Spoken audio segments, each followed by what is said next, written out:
Assalamualaikum warahmatullahi wabarakatuh.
Anak-anakku semuanya, kita akan memasuki materi tentang sejarah peradaban Islam. Yang kita akan pelajari sejarah itu adalah sejarah dakwah Rasulullah SAW. Perlu kalian ketahui, baginda Nabi Muhammad SAW itu dilahirkan di Mekah dari kedua orang tuanya, yakni ayahnya yang bernama Abdullah dan ibundanya yang bernama Aminah. Sejak dari kecil Rasulullah Shallallahu Alaihi Wasallam hidup dalam keadaan kondisi yatim atau telah ditinggalkan oleh ayahandanya. Ketika itu ayahandanya ingin berjuang mempertahankan keamanan, mempertahankan Baitullah, di mana ketika itu ada raja yang zalim yang ingin meruntuhkan Ka'bah. Raja tersebut bernama Abraha. Anak-anakku semuanya, kita coba langsung masuk ke slide. Silahkan nanti diperhatikan. Saya akan menyampaikan materi mungkin secara ringkas. Saya akan sampaikan pada poin-poin penting di mana Rasulullah SAW berdakwah mengajarkan agama Islam, yang mana ketika itu beliau masih berada di Mekah atau tempat kelahiran beliau. Simak bersama-sama. Apabila kalian nanti ada pertanyaan, silahkan bisa tinggalkan pertanyaan pada kolom komentar ada di bawah video ini. Mari kita simak bersama-sama, kita menuju kepada PowerPoint yang sudah Pak Salib siapkan.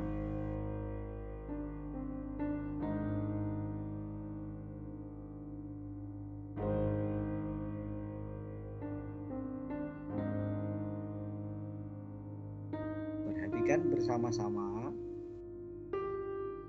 sejarah dakwah Rasulullah Shallallahu Alaihi Wasallam periode Mekah.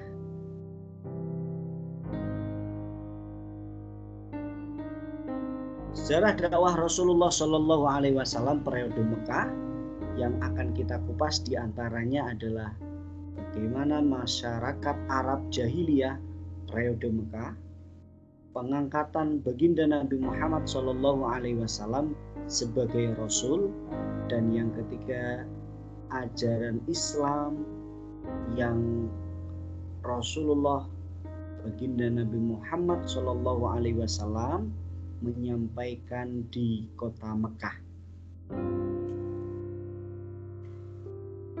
Perhatikan peta konsep pada materi kita, materi yang kelima, peta konsep dakwah Rasulullah Shallallahu Alaihi Wasallam. Ini dibagi menjadi dua. Untuk tahapan yang pertama adalah periode Mekah, dan tahapan selanjutnya yang akan Pak Salik sampaikan pada semester kedua, yakni dakwah Rasulullah Shallallahu Alaihi Wasallam periode Madinah. Kita akan fokus kepada dakwah Rasulullah periode Mekah. Turunan daripada dakwah Rasulullah Shallallahu Alaihi Wasallam periode Mekah ada substansi dakwah dan ada strategi dakwah. Strategi dakwah Rasulullah Shallallahu Alaihi Wasallam membagi atau dari tinjauan sejarah itu ada dua bagian, yakni Rasulullah Shallallahu Alaihi Wasallam menyampaikan ajaran agama Islam secara sembunyi-sembunyi, dan strategi yang kedua Rasulullah Shallallahu Alaihi Wasallam menyampaikan ajaran Islam secara terang-terangan. Berbicara tentang dakwah, apa sih substansi, apa sih isi, apa itu materi yang disampaikan baginda Nabi Muhammad Shallallahu Alaihi Wasallam kepada masyarakat Quraisy ketika itu? Di sini ada beberapa item. Yang pertama, menegakkan tauhid. Yang kedua, mengajarkan tentang akhlak mulia. Yang ketiga, adanya kehidupan setelah mati. Ini juga terkait dengan keimanan atau ketauhidan, karena rukun iman yang kelima dan keenam itu adalah meyakini hari kiamat, dan yang keenam adalah meyakini qadha dan qadarnya Allah. Substansi yang keempat, persamaan derajat antara sesama. Dan substansi yang kelima adalah ibadah makhluk. Dari 5 substansi ini atau 5 materi ini, Nabi mengajarkan kepada kaum Quraisy di kota Mekah ketika itu. Kita lanjutkan.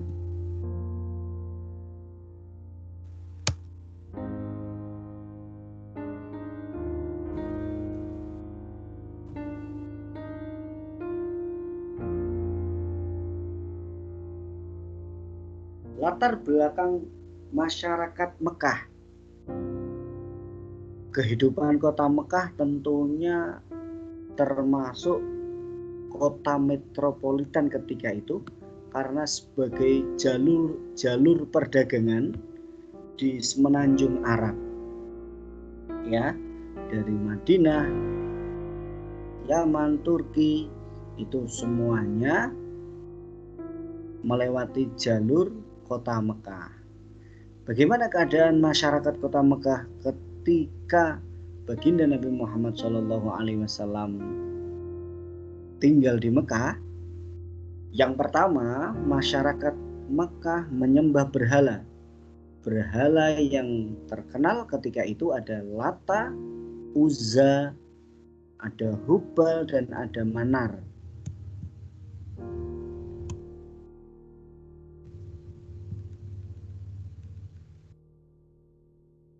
Yang kedua, suka memperjualbelikan manusia, ya, budak belian.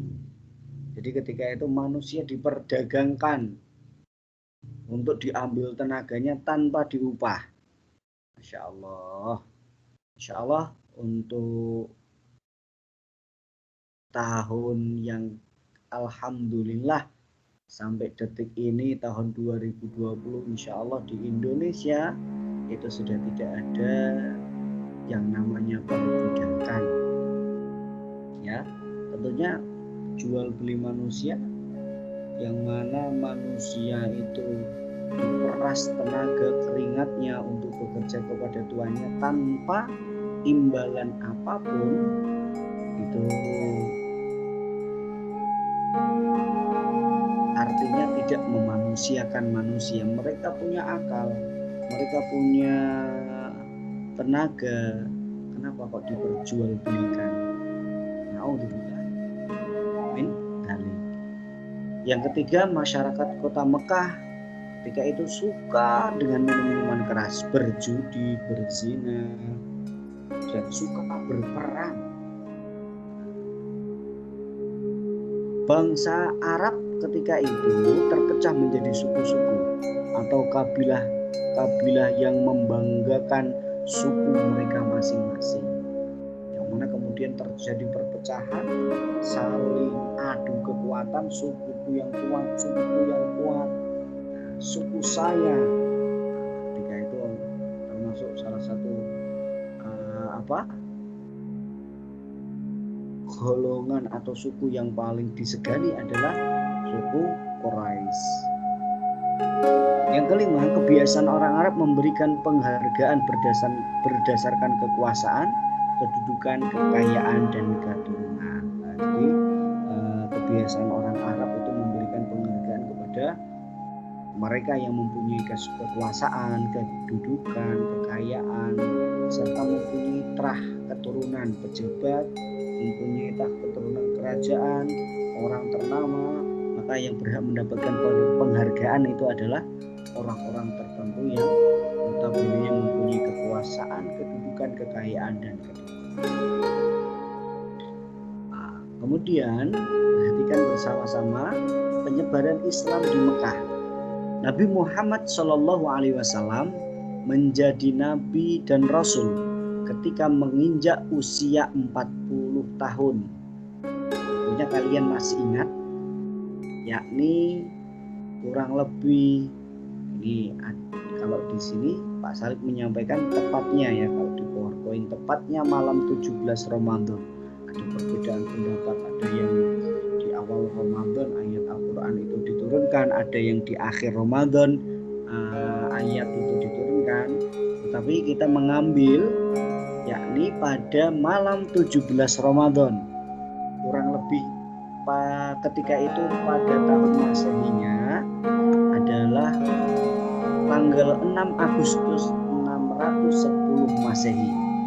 Malaikat Jibril alaihi salam dan menyuruh Malaikat Jibril datang dan menyuruh Nabi Muhammad untuk membaca Quran surat Al-Alaq ayat 1 sampai 5, di mana turunnya surat Al-Alaq ini menjadi tanda bagaimana Nabi Muhammad Shallallahu Alaihi Wasallam diberikan amanah untuk menyampaikan nubuwah, kenabian,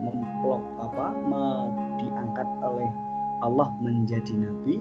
Dan Quran surat Al-Alaq ini adalah firman Allah yang wajib disampaikan kepada umatnya. Antara nabi dan rasul di sini ada perbedaan. Kalau nabi ketika mendapatkan risalah, kalau nabi itu untuk dirinya sendiri, tapi kalau yang mempunyai dua predikat nabi dan rasul, maka firman Allah itu bukan hanya untuk dirinya sendiri tetapi juga disampaikan kepada umatnya. Bagaimana bunyi Quran surat Al-Alaq? A'udzu billahi minasyaitonir rajim. Bismillahirrahmanirrahim. Iqra bismi rabbikal ladzi khalaq, khalaqal insana min 'alaq. Iqra wa rabbukal akram alladzi 'allama bil qalam.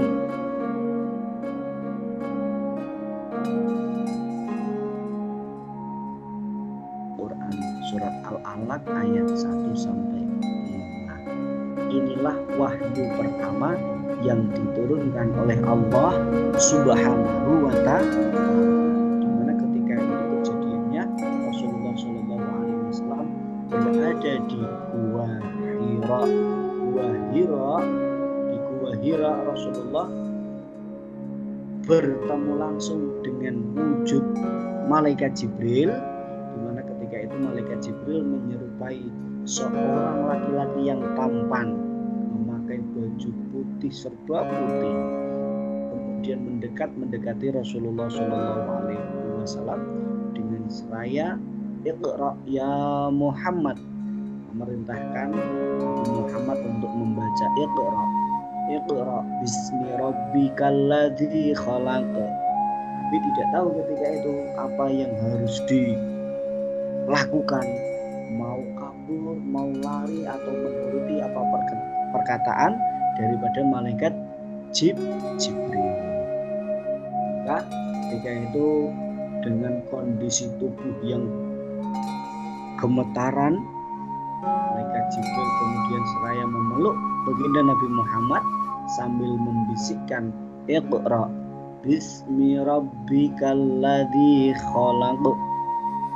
Pas ketika itu Nabi mengikuti bacaan yang dibaca malaikat Jibril alaihissalam. Setelah Nabi Muhammad Shallallahu Alaihi Wasallam dibacakan dan membaca Quran surat Al-Alaq ini, tiba-tiba malaikat Jibril alaihissalam hilang dari pandangannya.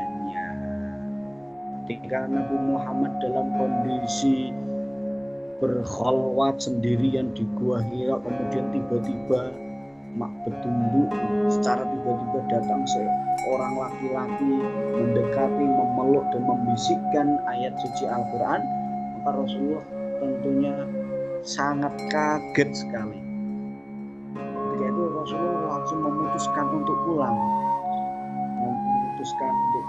dari Gua Hira menuju ke kediaman Rasulullah Shallallahu Alaihi Wasallam. Ketika Rasulullah turun menuju kediaman, Rasulullah masih terngiang-ngiang bagaimana pertemuan baginda Nabi Muhammad dengan malaikat Jibril alaihissalam. Sampai di rumah Rasulullah dibukakan pintu oleh istrinya yang bernama Khadijatul Kubra, Khadijah binti Khuwailid, ya, ayahnya bernama Khuwailid. Khadijah ketika itu melihat baginda Rasul dalam keadaan ketakutan, badan tubuh yang kemudian bergemetaran, maka Rasulullah Shallallahu Alaihi Wasallam dipeluk oleh istri tercintanya, siapa namanya? Khadijatul Kubra. Seraya Khadijah menanyakan, wahai suamiku, apa yang sedang terjadi dengan engkau? Kemudian Khadijatul Kubra mengambilkan kain selimut untuk menyelimuti tubuh baginda Nabi Muhammad. Karena ketika itu Nabi khalwat itu berangkat petang pulang pagi. Kenapa Nabi khalwat? Kenapa Rasulullah Nabi Muhammad Shallallahu Alaihi Wasallam khalwat di Gua Hira? Karena Rasulullah ingin berdiam diri, menghindari perbuatan-perbuatan keji yang ada di kota Mekah ketika itu. Apa? Kota Mekah, kota metropolitan, banyak sekali orang yang kemudian suka meminum minuman keras, berzina, membunuh, bertarung. Maka Rasulullah menghindari perbuatan itu dengan seraya berkhalwat menyendiri di Gua Hira. Nah, ketika Rasulullah sudah diselimuti oleh Khadijatul Kubra, kemudian Khadijah menanyai kembali, apa yang terjadi suamiku sehingga tubuh kamu bergemetaran? Di pangkuan Khadijatul Kubra, Nabi Muhammad Shallallahu Alaihi Wasallam menceritakan pertemuannya dengan malaikat Jibril. Maka sontak Khadijatul Kubra meyakini, mengimani, mengiyakan bahwasanya engkau Muhammad adalah utusan Allah Azza wa Jalla. Engkau Muhammad adalah Nabi dan Rasul engkau mempunyai amanah nubuwah untuk disampaikan kepada umatmu. Terus ketika itu orang yang pertama memeluk ajaran agama Islam adalah istri Nabi yang bernama Khadijatul Kubra. Dengan turun kemudian ketika Rasulullah sudah tenang, ya, melakukan aktivitasnya kembali, tiba-tiba ketika itu waktunya kurang lebih 2 bulan, ada yang mengatakan 2 bulan, ada yang mengatakan 3 bulan, Rasulullah kedinginan, Rasulullah kangen sama malaikat Jibril, di mana ketika itu malaikat Jibril kok ketemu sekali habis tidak pernah ketemu. Apa yang harus aku lakukan? Berpikir Nabi Muhammad Shallallahu Alaihi Wasallam. Maka dalam keadaan kangen sama malaikat Jibril alaihissalam, Rasulullah itu tiba-tiba tubuhnya menggigil, diselimuti oleh Khadijatul Kubra.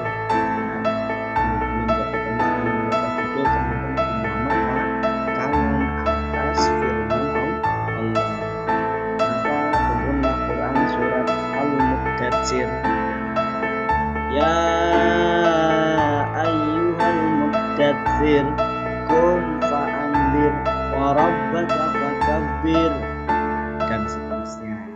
Itu firman yang kedua setelah Quran surat Al-Alaq.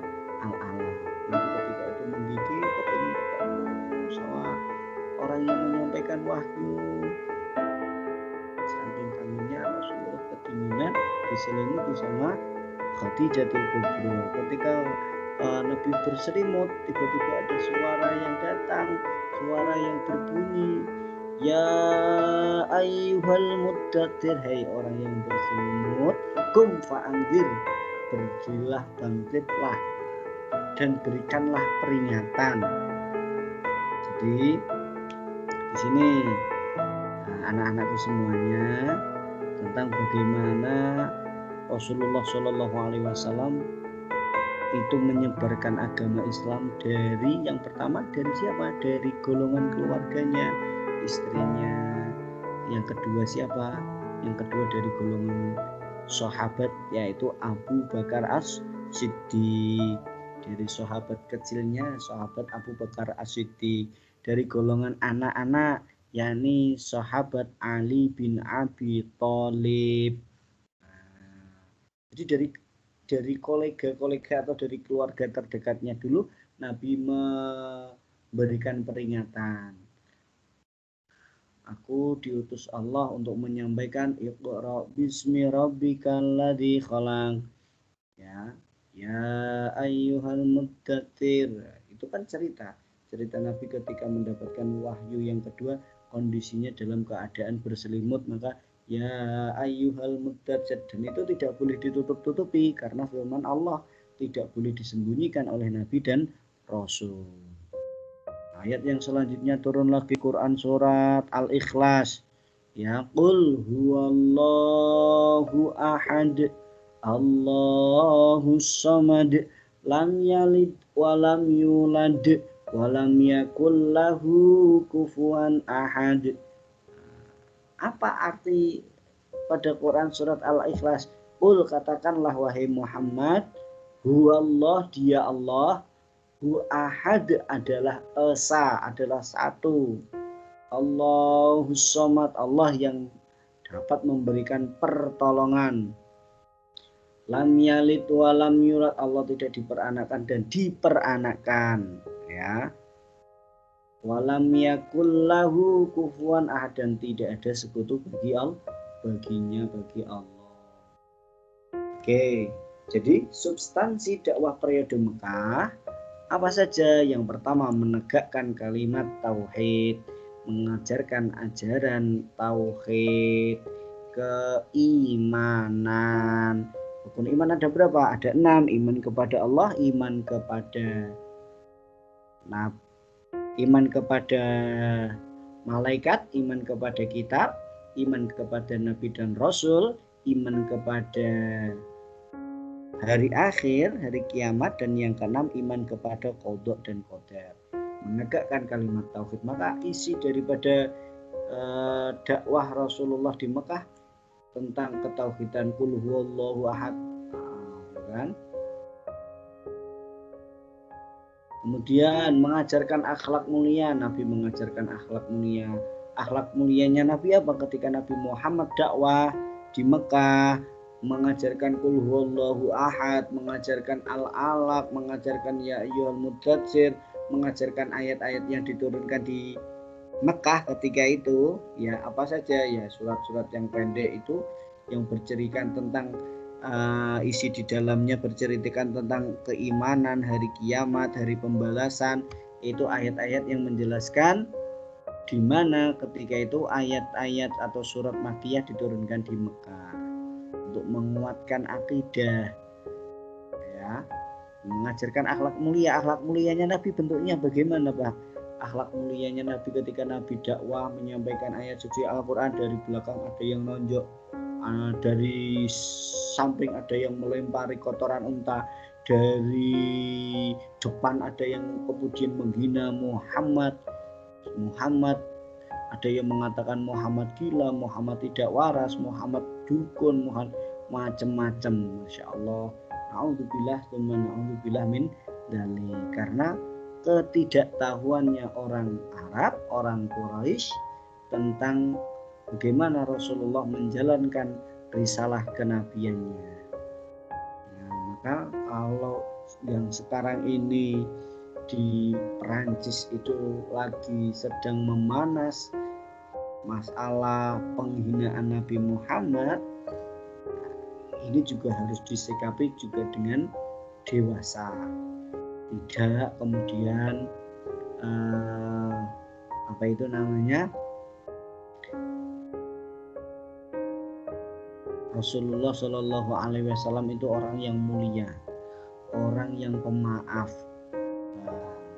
Kita sebagai umatnya pun paling tidak menakar sampai di mana kesalahan yang dilakukan oleh bangsa-bangsa Perancis.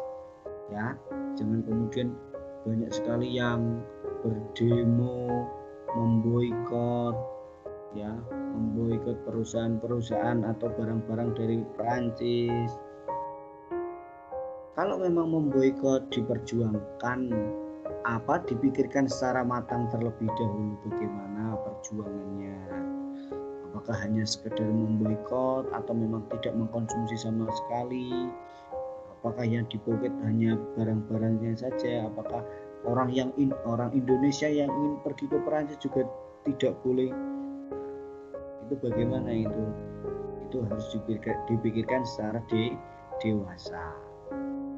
Selanjutnya, menekankan adanya kehidupan setelah mati. Jadi Nabi Muhammad itu mengingatkan bahwasanya kita hidup di dunia itu hanyalah sementara. Kehidupan yang hakiki itu ada di alam akhirat kelak sana, ya. Jadi anak-anakku semuanya, sampean kalau masih terlena dengan kehidupan dunia hanyalah fata morgana. Kehidupan yang hakiki, yang sejati itu adalah di akhirat. Yang keempat, mengajarkan persamaan derajat antar sesama. Jadi tidak ada yang kaya semakin kaya, yang miskin semakin miskin, tidak. Tapi semua derajat di mata Allah, di mata baginda Nabi itu semuanya sama. Ya, tidak ada yang berbeda, semuanya sama. Abu Bakar, Ali, Utsman, ya, Umar ketika itu setelah Utsman, ya, Utsman terlebih dahulu, baru Umar yang masuk Islam. Mengajarkan persamaan derajat antar sesama. Keenam, mengajarkan ibadah mahdhah. Apa yang diajarkan? Mengingatkan untuk melaksanakan sholat. Buktinya apa? Ibadah mahdhah sholat.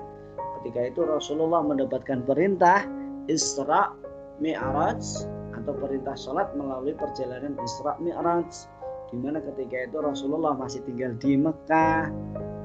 Ketika Isra Mi'raj Rasulullah mendapatkan oleh-oleh dari Allah, yakni adalah sholat. Kalau Rasul membawa oleh-oleh tentunya umatnya juga senang, nggak menderita, nggak sengsara, karena yang dibawa Rasulullah adalah oleh-oleh. Bayangkan kalau ayah atau mamah kalian, ibu kalian pergi jauh, kemudian membawa oleh-oleh, kira-kira kalian senang atau tidak? Tentunya senang. Begitu pula Nabi ketika bertemu dengan Allah, yang dibawa bukan emas, perak, intan, permata dari surga, tetapi Rasulullah membawa sholat. Perintah sholat itu dilaksanakan, maka kalau kalian melaksanakan dengan baik, apa yang menjadi kebutuhan kalian, apa yang menjadi problem kalian, maka Allah akan mudahkan. Ya, mengajarkan ibadah mahdhah. Tujuan dakwah Rasulullah periode Mekah. Perhatikan bersama-sama. Mengapa toh Rasulullah Shallallahu Alaihi Wasallam kok ngoyo banget harus berjuang dengan masyarakat Quraisy di Mekah? Padahal masyarakat Quraisy ketika itu sudah antipati, sudah tidak mau menerima Nabi. Tapi kenapa Nabi masih tetap tinggal di Mekah? Perhatikan bersama-sama.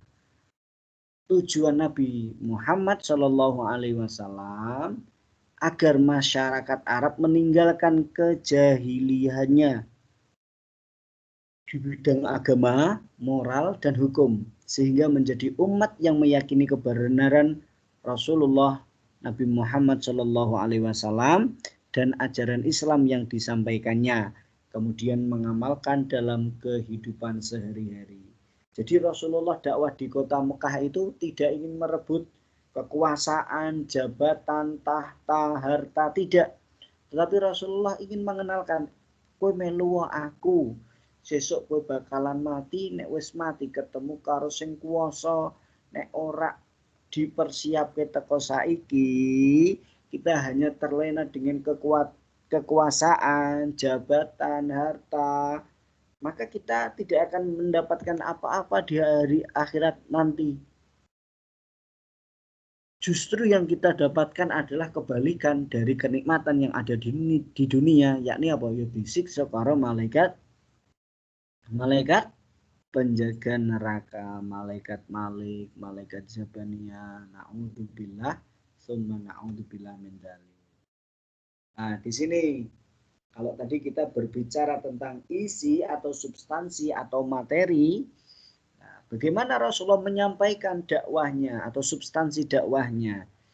Dakwah Rasulullah yang disampaikan itu dengan yang pertama, dakwah secara sembunyi-sembunyi, seperti tadi yang telah saya sampaikan, bahwasanya Rasulullah mengajarkan kepada handai tolan keluarga terdekat, contohnya istrinya, terus keponakannya Ali bin Abi Thalib.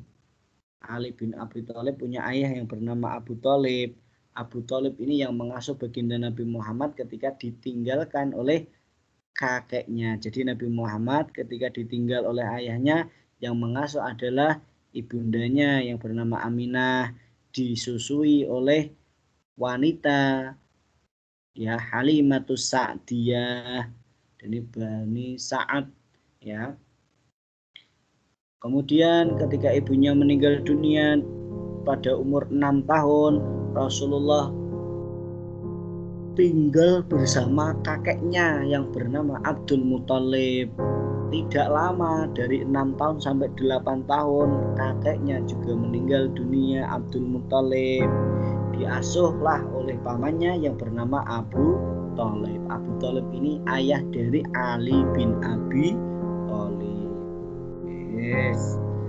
Jadi yang masuk dakwah secara sembunyi-sembunyi siapa? Istrinya, keponakannya, sahabatnya yakni Abu Bakar. Kalau keponakannya Ali bin Abi Thalib, kalau istrinya berarti Nabi Muhammad. Kalau istrinya Nabi Muhammad berarti Khadijah bin Khuwailid atau Khadijatul Kubra. Kemudian dakwah secara terang-terangan, menghasilkan orang-orang siapa saja seperti tadi yang sudah Pak Salik sampaikan. Di antaranya adalah sahabat Utsman, sahabat Umar bin Khattab, dan beberapa tokoh sahabat Islam yang lain. Yang mana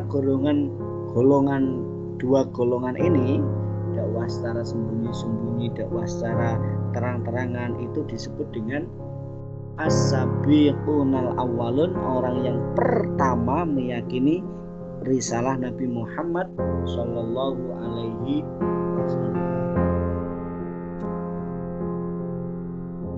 Metode dakwah, perhatikan, selama 3 tahun lebih Rasulullah Sallallahu Alaihi Wasallam dakwah memperkenalkan agama Islam kepada masyarakat Mekah secara sembunyi-sembunyi. Tadi yang sudah Pak Salik sampaikan ya, ini metode dakwah secara sembunyi-sembunyi. Dan yang ini adalah metode dakwah secara terang-terangan, melakukan dakwah secara terang-terangan setelah menerima wahyu dari Allah Subhanahu wa taala. Kalau tadi surat Al-Alaq, surat Al-Mudatsir, dan yang ketiga adalah surat Al-Hijr. Fasda bima tu'maru wa a'rid 'anil musyrikin, maka sampaikanlah Muhammad secara terang-terangan segala apa yang diperintahkan kepadamu dan berpalinglah dari orang-orang yang musyrik.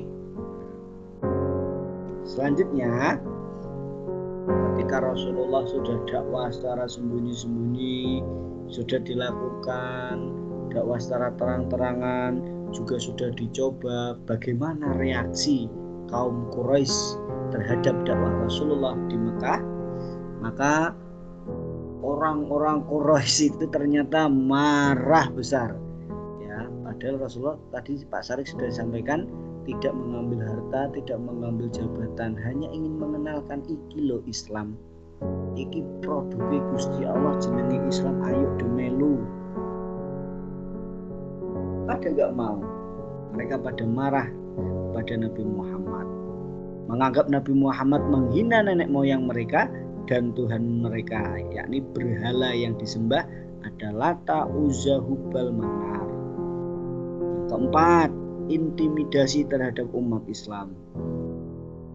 Ya, jadi ada cerita sahabat ya dari golongan budak, kalau tidak salah namanya siapa ya, Umayyah, satu keluarganya itu ditawan oleh kabilah-kabilah Quraisy.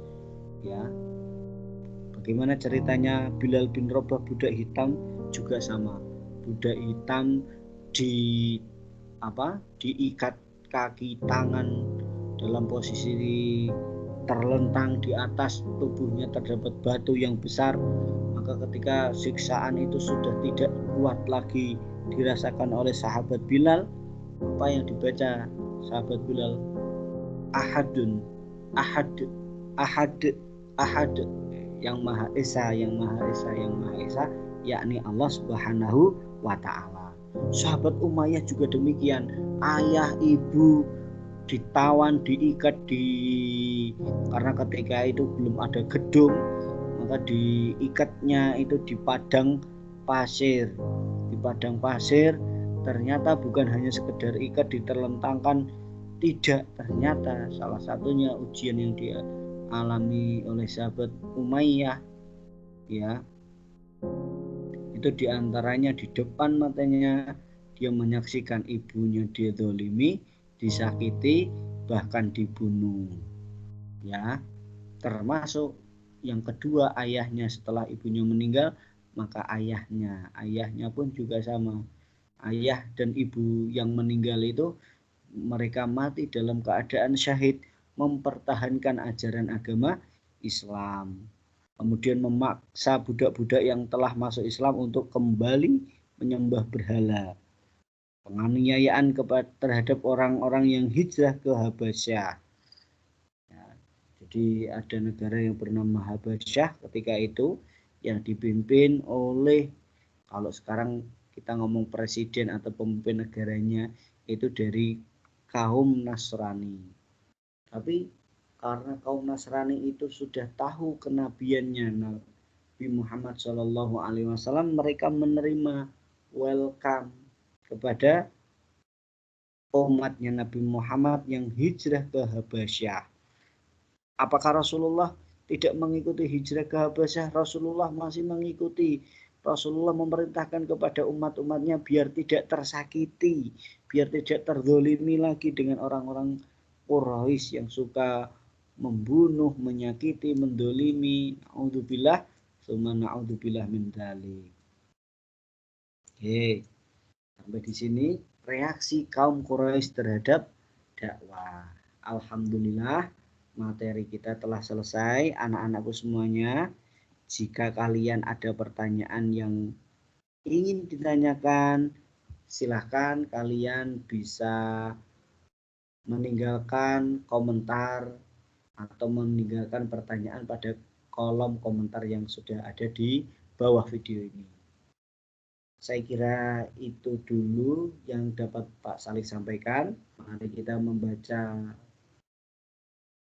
1 kali sholawat. Kita tujukan kepada baginda Nabi Muhammad sebagai wujud cinta kita, sebagai wujud bakti kita kepada beliau.